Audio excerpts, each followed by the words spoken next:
حمدالله محب چيرته ولاړی او څه یې وکړل؟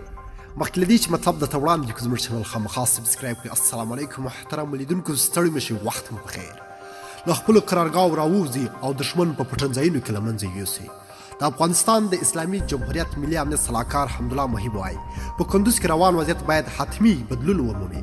هغه چې شمال ته د خپل سفر په لړ کې نن کندوز ته تللی او د دغه ولایت له محلي مسؤلینو سره یې ولیدل. د ملي امنیت صلاحکار د محلي مسؤلینو تر څرګندونو وروسته ویلي چې روان وضعیت د بدلون په موخه باید محلي مسؤلین خپل مسؤلیت درک کړي. هغه مسؤلیتونو ته سپارښتنه کړې چې خپل منځي همغږي زیاته کړي او د ولایتي شورا سره په ګډه کار وکړي، له خپلو قرارګاهو څخه راووځي او دښمن هغوی په پټنځایونو کې او ساحو کې له منځه یوسي. د ملي امنیت صلاحکار وایي د کندوز غوندې یوې جغرافیې کې د دښمن له منځه وړل سخت کار نه دی، ځکه امکانات خورا زیات دي او ولس هم د طالب له شتون څخه په تنګ راغلی دی، نو باید ژر تر ژره دښمن وځپل شي.